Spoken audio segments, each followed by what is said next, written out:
Hello and welcome to the Astromech FAQ. This FAQ will be covering everything Astromech related as far as frequently asked questions related to building an Astromech of any kind. There will be other FAQs specific to certain builds, but for now, this one covers pretty much all of it. So let's get started, shall we? All right, question number one. Where do I start? Let's see. Well, every Astromech journey starts at astromech.net. This is a website where you can go to and you can get all the information you need through forums. There is a member map there where you can look and see who is near you. There's a wiki, which is full of lots of information on how to build, what to do, where to go, and they have the blueprints. So that is where you would want to go first.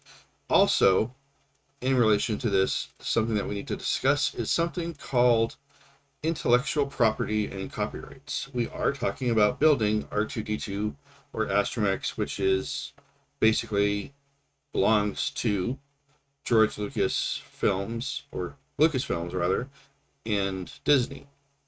So how are we able to build these without getting into trouble? Well, we have kind of an agreement with them, and they actually give us their blessing to go ahead and build our droids with the following conditions: that we can't use their names in any way unless it's specifically permitted by them to do so, and we cannot sell or profit from the droids in any way.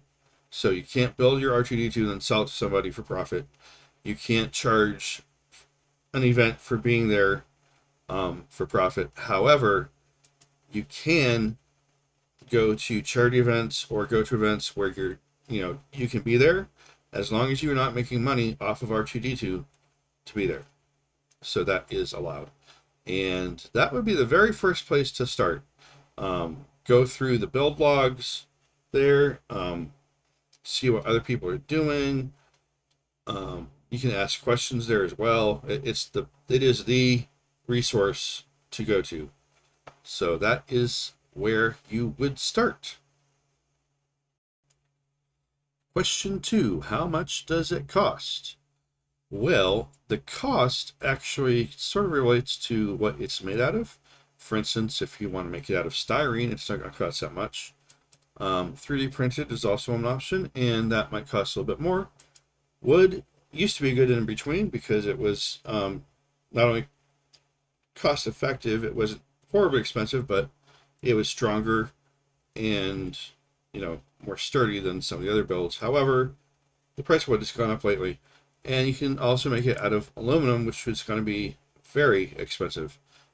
So we're looking at, from a styrene droid, maybe $1,000 or less.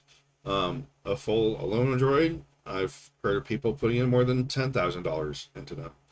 And you also have to consider that there's time put into building them. There's time waiting for parts to be made if you're doing the aluminum route or having vendors make parts for you. The cost of the tools. Did I just say the cost of the tools? The cost of the tools. Like, if you're 3D printing, you need a 3D printer. So that's not all factored in, but the short answer is anywhere from $1,000 to upwards of $10,000. So it all depends on you, what you want to make it out of, what your skills are, and how much time you want to take to do it. Question 3. What is CSL and CSR?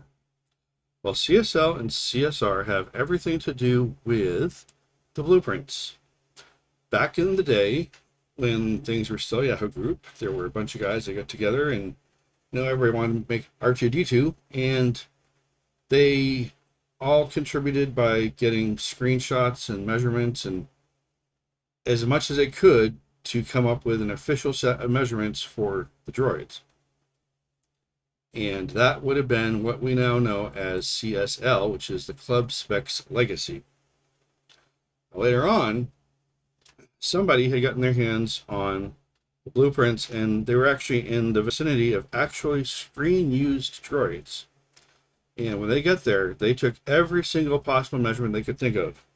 So that is how we got CSR, which is the Club Specs Revised. So now here's what you need to know is that Club Specs Legacy and Club Specs Revised apply mostly to just the body, especially the skins. You cannot use CSL parts on a CSR skin and vice versa. Um, However, the legs and the domes, those are all interchangeable. So when you're looking for parts, keep that in mind that if you're going to go with a CSL droid or CSR droid, that if it has something to do with the body, such as the coin slots, the vents, anything on the body and the skins, you'll want to make sure that you have everything in the same group. And that is what CSL and CSR are. Question 4. Where do I get the parts? Well, you would go back to our trusty website, astromech.net, and that is pretty much where you get a lot of information on the parts, including the part runs, where people who are going to run parts will they'll announce they're going to make a run, and you sign up in that thread that you want that part, and then as they fulfill them, they mark it down in the thread that this one's been fulfilled, and you can find more information on that on the site. You can also get it through the approved vendors, which you can find throughout that site as well. There is a parts junkyard if you want to try to find somebody who's got used parts that they may not be using or needing anymore for something. And of course, you can make them yourself using the blueprints or the CAD files that you can find on the website. Question 5. Can I just buy a kit? Well, at this time, there are no kits available officially through the club. You could go out and find things out on eBay maybe, or through other sources. However, people have found that those sources can be kind of sketchy. One of the reasons why a kit isn't really available is because of the whole licensing thing. It's okay for people to make like one part and sell that. They're not actually selling R2-D2, so to speak.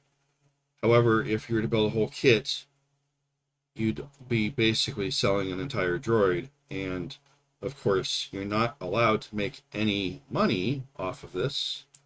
So trying to figure out how you would price it can be kind of tricky, and just making sure. So it's kind of a thing that's been avoided, but all the parts are out there, and all the guys on astromech.net would be more than willing to help you find what you need, or how to make what you need. But it's all out there. In fact, you can even go 3D print an entire droid from Michael Badley's site, and I'll talk more about him later. But at the moment, there is no kit or full droid available to buy officially through the club. You can buy the Sideshow Productions R2-D2, but that is actually officially licensed by Lucasfilm and Disney for them to do that. Question 6. What is 232? Well, as we all know, R2-D2 has a two-legged mode where he can stand there, and then when he's running around, he goes into a three-legged mode. When we refer to 232, we are referring to a droid that's capable of going from the two-legged mode to the third-legged mode, either by itself, mechanically, or manually.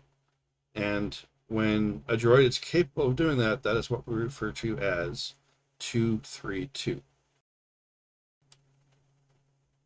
Question 7. How is it controlled? Well, there are several different systems out there, and there are several different ways that you can control your robots. For instance, there is the Padawan 360 system, which frequently uses an Xbox 360 controller, which is partially why there's the 360 part in there. There is the Shadow system, which will usually use the Sony controller. I believe this is a PS3 controller right here. It is Bluetooth. I believe you can also use cell phones with it. I'm not sure on that one. There is a control system out there you can use a cell phone with. But a lot of people will make their custom built systems and frequently use RC controllers for movement. And they will just map different buttons to different things. So, long story short, there's a wide variety of different controllers that you can use in different systems, and the best way to find out which is best for you is to go ahead and research build logs and whatnot. Just a side note, on this channel, I'm going to be building a new system, which will be mostly autonomous, but there will be some manual intervention in there for when it's needed. So stay tuned, like, subscribe, and hit the notification bell for further information on that when it comes out.